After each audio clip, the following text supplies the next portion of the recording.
Thank you for having me. I'm Javier Aguila, Group President for Europe, Middle East and Africa for Hyatt. I'm going to steal some words from Marco Plamasian. It's a great time to be in this industry. It's a great time to be in Hyatt. And I continue, and it's a great time to be in EAME in Hyatt, right? Javier Aguila, Group President, EAME Hyatt Hotels, talks hospitality on how he managed to create a new strategy based on 3 pillars while focusing on delivering the best service at every level thanks to the Hyatt teams. It's a very exciting time. So our key priorities for the next few years are obviously growing, but also keeping the focus on excelling in performance and delivering guest satisfaction. The industry in general keeps on growing, and the macro trends growing 3-4% per year for many years. The outlook is that that's going to continue. Coming out of COVID, we've seen some dramatic changes, some of them that are generational. So for instance, the new generations spend more share of wallet to experiences. We call it actually share of lifestyle. And you see that the new generations want to spend more of their income into those experiences, and those experiences include traveling and hospitality. Second, coming out of COVID, obviously there's a lot of words that were used: revenge travel, champagne effect. Reality is that this was thought to be something short-term. What we've seen is that's been sustained, and it's been sustained because I think that also the new generations for sure, but also in general, we've seen a higher percentage of income being allocated to experiences, and that's something that is across the board. We have a very good macro trend environment supporting the growth in the industry in general. No? On top of that, you have investors allocating more capital into hospitality. There's new projects in those markets where there's greenfield opportunities. Obviously, Europe is not necessarily one of those because there's not that many places where you can build, but there's some like, for instance, Greece, where there's still a lot of greenfield opportunities. So we are able to provide higher returns than some of the other alternative assets like offices or retail.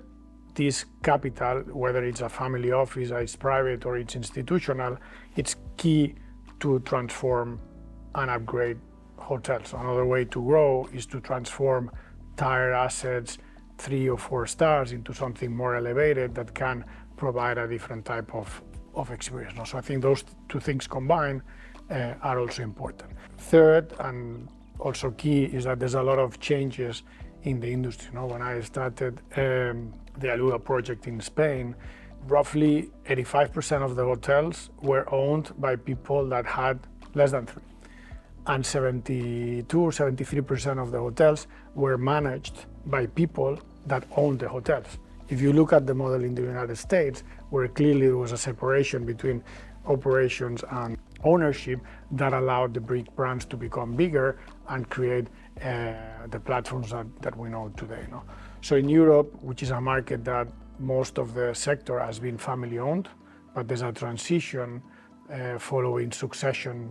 We're hitting a point where there's 2nd or 3rd generation. Sometimes that generation doesn't want to get involved in the hotel anymore, or they want to find a partner that helps them elevate part of the luxury experience or bring a particular type of customer, and they look for that type of association. Also, I think that there's opportunities for us from the change that is in the market, where there's succession, where either these family companies are looking for a partner, or are looking to sell their assets, or are looking to basically get somebody to manage the operations in a more efficient or in a bigger scale way. At the end of the day, what we provide here is a large base of loyal customers, in our case 46 million of members for World of Hyatt, and also a very sophisticated IT system, commercial engine, and obviously brand standards that allow us to be very clear on what we deliver. The area in the past was pretty much the strategy was, okay, let's welcome these global and American customers when they come to Europe. Our strategy was to be present in the key destinations where that customer would travel. So a customer that was tailored from global or US to Europe, now our strategy is more from Europe to Europe and from Europe to the world. That means that we need to develop the markets in a different way.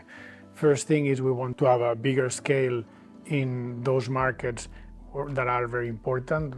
There's 8 countries that represents more than 60% of the European travel, and at the end, France is one of them, UK, Spain, Italy, some of the Nordic countries, Germany. We want to have scale there, a scale that would allow us to have to our loyalty base also be very strong in this region. Also, for that, we want to grow fast in scale using franchise, looking for local partners, like the deal we did with Linder for Germany, where we incorporated more than 30 hotels as part of our JDB collection, and so that's a clear strategy, and that applies to all type of brands. So not only the luxury brands and the leisure and lifestyle, where we've always been very well known, but also into the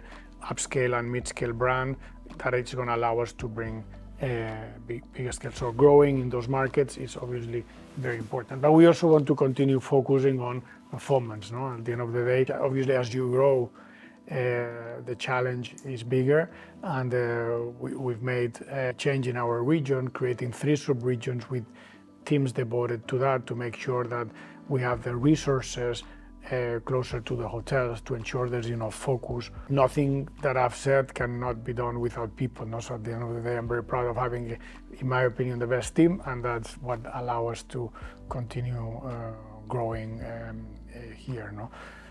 So just to summarize, I would say that is growing in the key markets, continue focus on performance, but also not forgetting where we come from, which is delivering exceptional experiences in all the different segments. We have a very large portfolio of brands, which is more than enough to cover that. Actually, in Europe, our plan is probably some of those brands are more tailored to specific markets, so some of them are more purely all-inclusive, which are more important for all-inclusive markets. In Europe, we're going to have a less number of brands being further penetrated. At the end of the day, we're going to champion some of those brands to be the ones that grow the most. In every segment, our brands are always positioned in the upper part of the segment. That helps us command a higher ADR because we are offering something more. Second, we are blessed with loyal members that on average spend 30% more than the average customer. So that also helps us be more profitable. They book more, they stay longer, and they spend more. So at the end of the day, that is a very strong attribute. And last but not least, I was referring before to our people and having the best team. Nothing matters if then you don't deliver an exceptional experience that makes the customer be happy and repeat. Hotels are buildings. The soul of the hotel is the team. It's the team led by Gorka that makes this so special and your stay so memorable, and that happens fortunately in all of our hotels. At the end of the day, if you look at any online platform where there are hotel reviews, and there's many, most of them usually refer to people. Yes, you can build a fantastic hotel, you can spend as many millions as you want, but at the end, the difference is the service, the difference is the human touch, and the difference is the people. It all starts with the top. There's an opportunity to open a hotel. Choosing the right brand is extremely important. Operational efficiency means very different things when you're talking luxury or lifestyle or upscale or upscale. Choosing the right brand for that product is the first most important place, because that's going to allow you to run the hotel in a way that is going to deliver the maximum results. If the hotel is in a wrong location, you can put the best brand in the world that you're not going to be able to command the right ADR, and either you lower your standards, you're not going to be able to achieve profitability. And if you lower your standards, that brand is no longer the right one. Hyatt being known for luxury properties for many, many years, we had a great team starting in our properties, and when there's opportunities for them to grow, we move them from one place to another. The margins can be achieved if the positioning is right. You can claim the right ADR. The problem is that it's not profitability for 1 year. What we're looking is sustainable results for our owners, and that can only be true when the whole thing is in equilibrium. The thing that I've been the most proud of in the last 18, 21 months that I've been in the position, it's been my team. The mandate I was given was transformational of the region. So we moved from a region that the focus was to be present in the great destinations and deliver excellent service to the customers that would visit us from the US or globally, to a strategy that is more from the region to the region and from the region to the world. No? That makes a big mindset adjustment. It's moving from a very operational mindset to a growth mindset. And that growth mindset, it doesn't mean only growing in number of rooms. It means changing the way we perceive source markets, changing the way we perceive guests, and changing the way we do things. No? We set out a strategic plan with 9 priorities.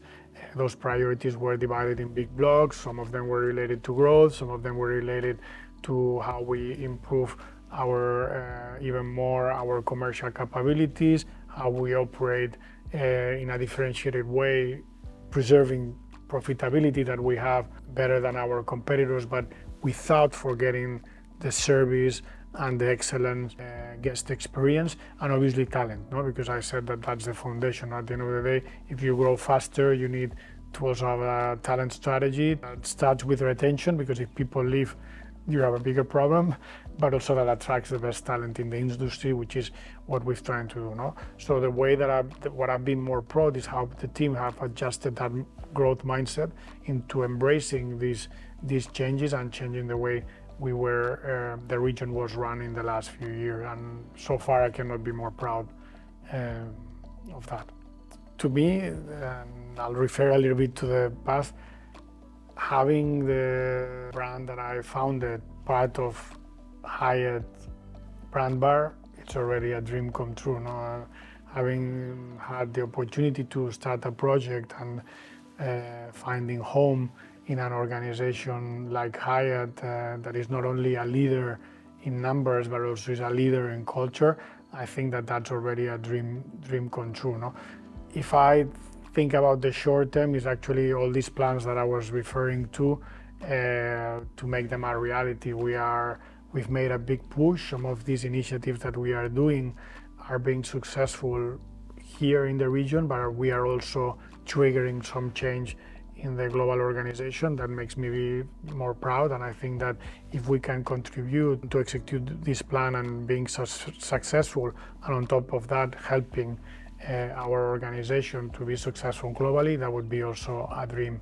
I don't set up big plans for myself usually. I'll prefer more setting directions and then trying to enjoy day by day with a vision, but not necessarily a plan. No? At the end, it's not the goal, it's the journey, what is important and what has been motivated me in the past years and in the time that I've been with Hyatt, is particularly this journey that has been very exciting and promises to continue to be very exciting. I'm not a traditional hotelier, so I fell in love with the industry later in my career because I started as a consultant and a private equity investor. Slowly started seeing that while I had worked in more than 40 industries and I loved business and I loved setting growth strategies and improving companies and working with the teams, but I didn't feel the passion that I felt with hospitality until I started working in hotel projects, trying to invest in hotel management companies. And I felt something that I had not felt before. So I started a little bit by coincidence, by loving the industry and through an entrepreneurial career that perhaps is not the most traditional one for a position like the one I held. In 2015, we started the journey and developed an independent asset-light management company. We continued growing. We did a partnership with Apple Leisure Group. In less than 6 years, we became the 4th largest hotel management company in Spain. And at that time, that attracted the interest of Hyatt. Hyatt bought the whole company, Apple Leisure Group, which included the European operations, and my little company that started in 2015 became part of Hyatt. No? And actually today Alua is the 2nd largest brand that we have in Europe, which makes me and the team that helped me starting the business very, very proud. Obviously having your brand sitting in the brand portfolio is something that I could have never imagined, to be honest, so I'm very happy about that. But honestly, I didn't think that I could find an opportunity to continue working at Hyatt. I thought, look, it's a fantastic ending, so then I'll move on and start a new project. But Hyatt is a very, very unique company. Purpose is to care for people so that they can be at their best, and this is a legacy of, I think, being part of a family-owned group. No? Corporations are made of people, and when you realize that the culture is the right one, that the people, you are aligned in the way you see things, in the way you want to change and evolve the company, then you start feeling more like home, right? I mean, usually when these things happen, it makes you, or at least in my mind, that everything is coherent and it makes sense, which is personally, for me, it's important. Muchas gracias.